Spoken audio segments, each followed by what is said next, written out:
Entonces esta civilización existió mucho antes de nuestra era. No era una civilización indígena de la última época anterior a la conquista, como decían los etnólogos de moda. Más aún, Rusconi, paleontólogo, lo repito, fue más allá. Buscó pedazos de madera. En esta selva de Santiago del Estero no había piedra en absoluto, nada de nada. Y entonces las construcciones se hacían sobre terraplenes, como en México. Terraplenes dividida por avenida, dijo Wagner. No, eran ríos que permitía al agua de las lluvias tropicales correr sin alcanzar los terraplenes. Y los habitantes vivían encima de los terraplenes, lo que tenía una ventaja enorme: menos calor, más viento, menos mosquitos. Pero sus construcciones no podían ser sino de madera. No había ningún rastro de adobe. Esto se nota, por supuesto, cuando el adobe se desmorona, queda un montículo. No había piedra, lo repito. Entonces, casa de piedra. No encontró ni un pedacito de madera. Nada. Porque con la humedad la madera se desintegra. Y esto es un elemento fundamental para mostrarnos la antigüedad de esta civilización que Wagner llamó civilización o cultura del imperio de las llanuras.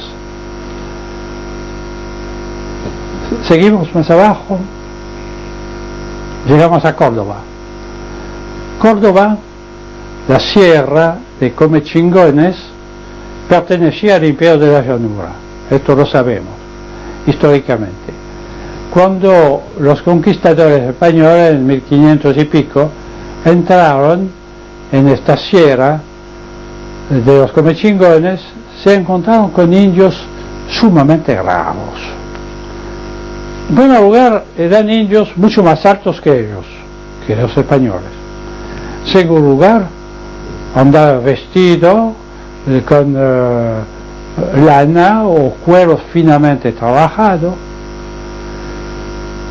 Y más extraño todavía, tenían cuchillos y puñales de hierro.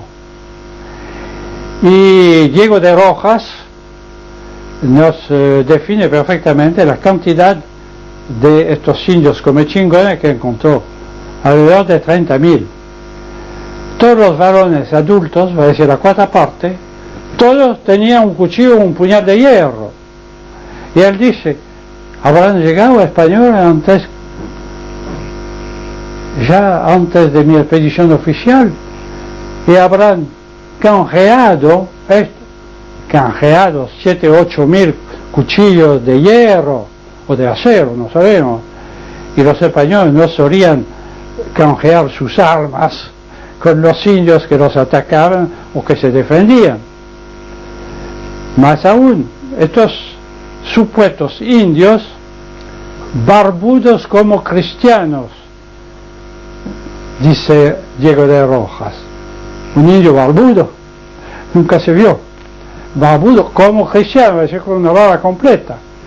Vivía en casa de piedra semi-subterráneas, como las que vimos en las Canarias. Y agrega inocentemente, en cada una de estas casas había un cuarto de sudar, así un sauna típicamente nórdico, pero que encontramos también en México, donde se llama Tamascal. Bueno, todo eso son elementos sumamente raros. Pero nos quedamos en eso, informe de los españoles. Todo se disolvió muy rápidamente, precisamente porque no lo dice el cronista, eran hombres blancos. Y entonces no hubo problema, especialmente mujeres blancas. Y no hubo problema para mezclarse con los españoles que llegaban, que aunque no eran muy delicados en cuanto a la raza de las mujeres que encontraban, con todo preferían a las blancas, naturalmente. Y no queda rastro de esta raza en el lugar. Pero sí quedan rastros materiales. En el año 30, un geólogo francés, Raymond Cholot, que trabajó en la provincia de Córdoba, encontró en la sierra de Tálamo y Ica, al norte de la capital de la ciudad de Córdoba, una zona que ahora se llama Cerro Colorado, de ambos lados de un riacho llamado Río de los Tártagos.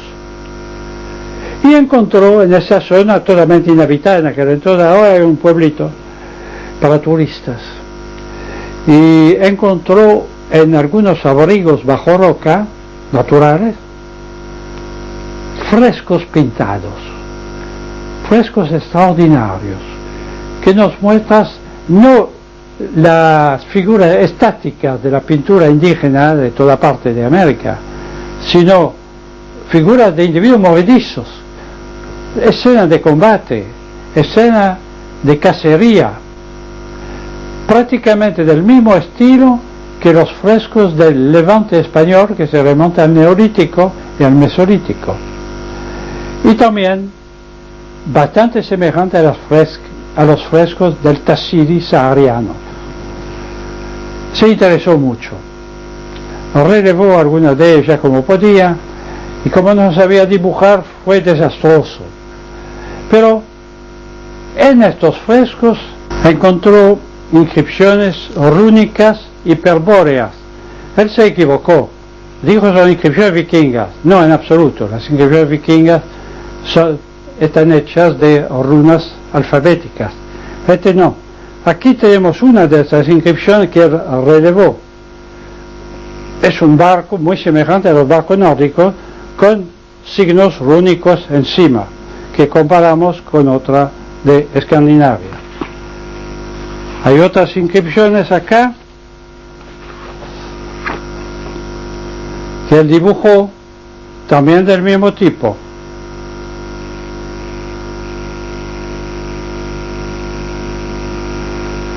Y esto no nos bastó. Nosotros fuimos allá y gracias al nieto del señor Cholot, señor Saavedra Cholot, pudimos penetrar en algunas quintas que son propiedad privada, cuyos dueños muy sabiamente no dejan entrar a nadie, porque la gente que va a mirar, a tocar, a cortar, es muy peligrosa. Pero con este muchacho, cuyo abuelo era el fundador prácticamente de la zona, pudimos trabajar y encontramos estas inscripciones y algunas más, pero estas son particularmente significativas.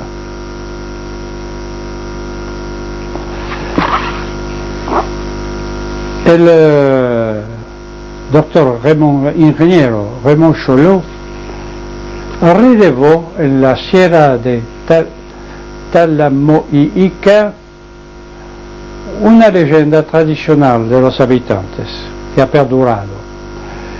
Se la resumo en pocas palabras. Se dice que un tiempo muy lejano, en esa sierra vivían las almas de los guerreros muertos en combates, que adoraban el sol y la luna, que estaban bajo la protección del sol y la luna. Pero la luna especialmente tenía dos enemigos feroces: el jaguar de la montaña y la serpiente del río.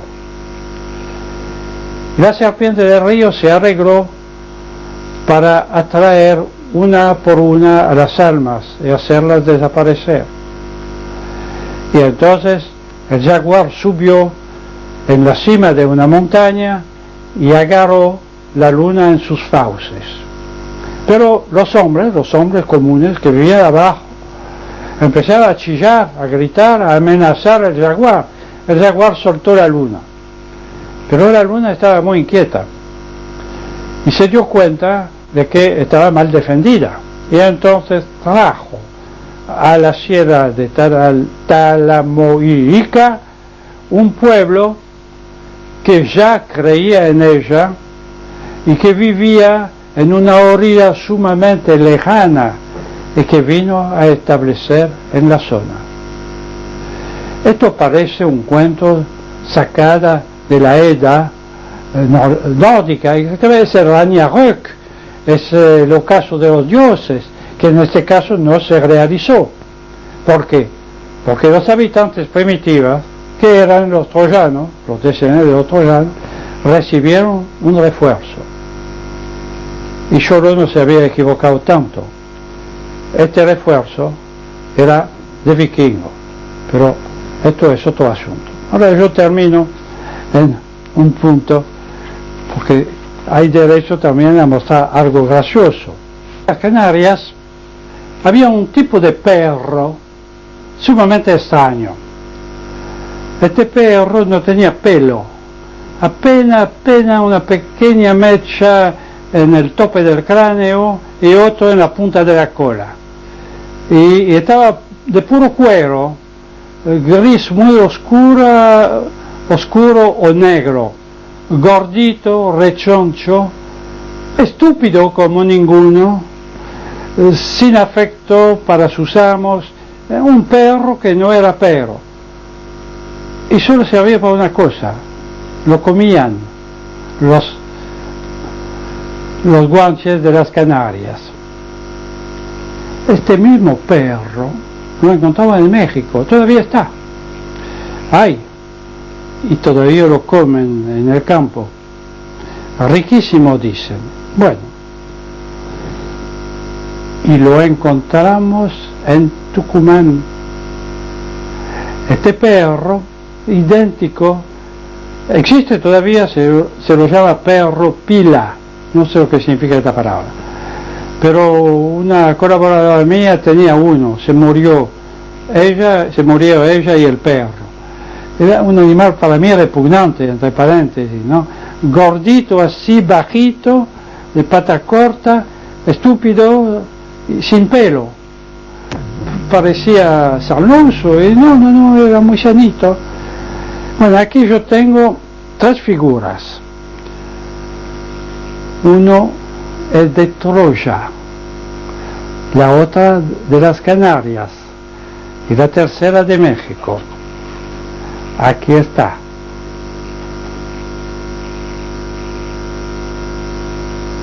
Ustedes ven que es el mismo animal, el mismo tipo de animal, que tiene la misma utilidad culinaria en los distintos lugares, aunque no sé si en Tucumán lo comían, pero verosímilmente sí, en un tiempo, y todavía existe, para decir que no es un cuento. Yo podría seguir así durante horas, con todos los elementos comparativos que existen entre todas las culturas de las cuales pasamos revista. Por ejemplo, símbolos. Encontramos tanto en las Canarias como en América la cruz gamada, la espiral, el laberinto, etcétera, etcétera.